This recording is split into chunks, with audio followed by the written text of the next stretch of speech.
चीन जा रहा था ईरान का एक विमान और जिसमें सूचना मिली है बम होने के, और इस सूचना से हड़कंप सा मच गया है। जानिए, ईरान का ये विमान भारत में उतरना चाह रहा था, भारत ने क्या किया। वहीं दूसरी तरफ क्या भारत दुनिया के सबसे बड़े युद्ध में कूद चुका है और क्या है भारत की स्थिति। जानेंगे जियोपॉलिटिक्स में क्या कुछ चल रहा है। आइए जानते हैं इन खबरों को विस्तार से। ये बिल्कुल अभी अभी की खबर है और इस खबर ने भारतीय सुरक्षा एजेंसी से लेकर सभी एयरफोर्स स्टेशन को हाई अलर्ट मोड में डाल दिया है, क्योंकि खबर ही कुछ ऐसी है। ईरान से एक विमान निकला और इस विमान को जाना था चीन के ग्वांगझू में इस विमान को उतरना है। वैसे आपको बता दें, ये ईरान चाइना का पैसेंजर प्लेन है और इस प्लेन में कहा जा रहा है कि बम है। बम की सूचना मिलते ही हड़कंप सा मच गया है। वैसे ईरान में इस वक्त स्थिति बहुत खराब है। पहले से प्रदर्शनकारी प्रदर्शन कर रहे हैं और ईरान सरकार उस प्रदर्शन को कुचलने के लिए सारी तरकीबें लगा रही है। ऊपर से इजराइल और ईरान के बीच भी टेंशन है, पर इन सब के बीच में जब ये प्लेन भारत की तरफ मुड़ गया और भारत में लैंड करने की परमिशन मांगने लगा, भारत ने 2 फाइटर जेट दौड़ा दिए इस प्लेन के पीछे और आपको बता दें भारत ने उतरने से मना भी कर दिया। कहा जा रहा है कि जब ईरान का ये प्लेन काफी हद तक दूर निकल गया था, भारतीय एयर स्पेस में था, तभी इसे बम की धमकी की खबर मिली और इन्होंने भारत से कहा कि हम दिल्ली में उतरना चाह रहे हैं, हमारे विमान को उतरने दो। पर भारत सरकार ने कहा कि हमारे पास अभी उस तरीके की सुविधा नहीं है, इसलिए हम दिल्ली या जयपुर में अभी आपको उतरने नहीं दे सकते हैं। दिल्ली एयरपोर्ट के अथॉरिटी तुरंत अलर्ट मोड पर चले गए हैं और आपको बता दें जितने भी एयरफोर्स स्टेशन है इन सब को हाई अलर्ट मोड पर डाल दिया गया है। जैसे ही भारत ने कहा कि हम यहाँ आपको उतरने नहीं देंगे, और फाइटर जेट भारत ने इसलिए भेजे क्योंकि इस प्लेन का ओरिजिनल रूट भारत नहीं था बल्कि चाइना की तरफ था, तो ईरान के इस प्लेन ने फिर चाइना का रूट पकड़ा हुआ है। वैसे अब इस प्लेन का तो भगवान मालिक, अगर ये सच होगी तो फिर चाइना उतरते उतरते कहीं कोई खेल न हो जाए। इस खबर के बाद थोड़ी अफरा तफरी तो जरूर मच गई है। खैर, जहां एक तरफ ये हो रहा है तो वहीं दूसरी तरफ तेल की खोज के साथ ही अरब देशों की किस्मत हमेशा के लिए बदल गई। देखते देखते अरब देश दुनिया के वर्चस्व दिखाने वाले देश बन गए। लेकिन कहते हैं ना, समय हमेशा एक जैसा नहीं रहता है। युग बदल गया और इस नए युग में एक नया तेल आ गया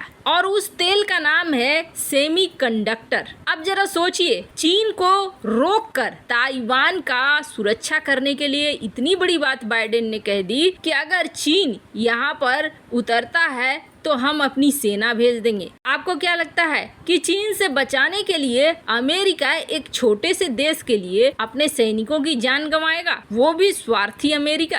अगर चीन ताइवान पर आज हमला कर देता है तो आप समझ लीजिए दुनिया के पास इतनी क्षमता नहीं है कि वो अपनी जरूरत के मुताबिक सेमीकंडक्टर का उत्पादन कर सके। वहीं अगर चीन के हाथ में ताइवान चला जाता है तो फिर चीन के हाथ में दुनिया का रिमोट कंट्रोल चला जाएगा, यानी आने वाली दुनिया का लगाम उसी के हाथ में होगा जिसके पास सेमीकंडक्टर यानी कि चिप उत्पादन की क्षमता है। लिहाजा अब इसके लिए एक बहुत बड़ी जंग शुरू हो गई है। मौजूदा वक्त में दुनिया भर में सेमीकंडक्टर की जितनी डिमांड है उसका 60% उत्पादन अकेले ताइवान करता है। ताइवान की TSMC कंपनी दुनिया की कुल जरूरत का अकेले 50% चिप का उत्पादन करती है, जिससे दुनिया के इंडस्ट्री काम करते हैं। लेकिन ताइवान की जो TSMC है इसने हाल में एक बड़ा बयान दिया है, आपको बताएंगे उन्होंने क्या बोला है। पर उससे पहले जान लीजिए अमेरिका यहाँ एकदम से जंग वाले मोड में उतर चुका है। अमेरिका ने चोरी के आरोप में कई चीनी कंपनियों को ब्लैक लिस्ट कर दिया, जिसकी वजह से चिप की इंडस्ट्री चीन की औंधे मुंह गिर गई है। लिहाजा शी जिनपिंग ने चिप मार्केट की देखरेख करने वाले कई अधिकारियों को सस्पेंड कर दिया है। अमेरिका ने पिछले महीने चिप्स एंड साइंस एक्ट को पास किया और इस चिप इंडस्ट्री को बढ़ावा देने के लिए 53 अरब डॉलर की राशि दी, क्योंकि अमेरिका के लिए ये काफी चिंता की बात थी कि 1990 में जिस अमेरिका का सेमीकंडक्टर निर्माण 37% था, वो 2002 में घटकर 12% हो गया, जबकि सेमीकंडक्टर को लेकर एक बहुत बड़े जंग की शुरुआत हो चुकी है। इस पैकेज का मुख्य उद्देश्य है कि उन अमेरिकी कंपनियों को मदद करना जो चीन की चिप इंडस्ट्री में निवेश करने वाले थे, वो अमेरिका में ही निवेश करे। इंटेल, माइक्रोन जैसी कंपनियों को पहले ही अमेरिका चीन में निवेश करने से प्रतिबंधित कर चुकी है, जबकि ताइवान की TSMC कंपनी ने अमेरिका के एरिजोना में 12 अरब डॉलर की लागत से चिप कारखाना खोला है। अमेरिका की देखा देखी यूरोप भी इस तरीके के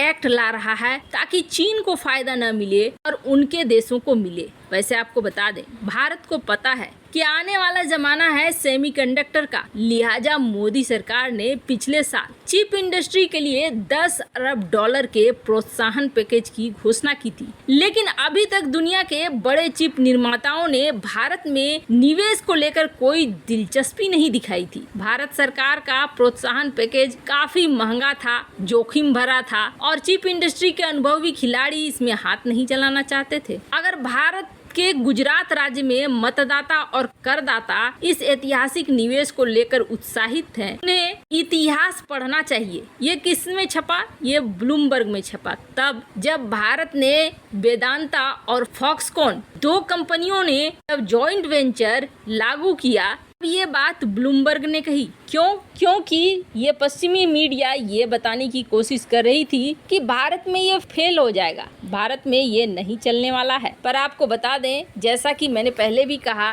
ये एक बहुत बड़ा जंग है जो शुरू हो चुका है और इस लड़ाई में भारत भी कूद चुका है। भारत ने अपनी बात रखी कि 10 साल पहले का भारत मत समझो। 10 साल पहले इलेक्ट्रॉनिक्स मैन्युफैक्चरिंग में हम कुछ नहीं थे, लेकिन आज हम 75 अरब डॉलर का मैन्युफैक्चर करते हैं। साफ तौर पर हमारा बाजार 2025 तक 250 अरब डॉलर का हो जाएगा। भारत की तस्वीर पहले जो हुआ करती थी, वो सारी चीजें खत्म हो गई है। आपको बता दें, अभी भारत लगभग 75 अरब डॉलर के मूल्य के इलेक्ट्रॉनिक्स बनाता है और इसमें जो सेमीकंडक्टर इस्तेमाल होते हैं ना, वो अकेले 15 अरब डॉलर का होता है, जो हमें खरीदना पड़ता है। 2025-26 का भारत ने टारगेट रखा है इलेक्ट्रॉनिक बाजार में 600 अरब डॉलर का मैन्युफैक्चर का, और यही वजह है कि भारत लगातार सेमीकंडक्टर क्षेत्र में निवेश किए जा रहा है। वैसे आपको बता दें, अमेरिका या यूरोप कभी नहीं चाहेंगे कि भारत के हाथ में चला जाए ताइवान से ये सारी शक्ति, पर भारत भी अब इस खेल में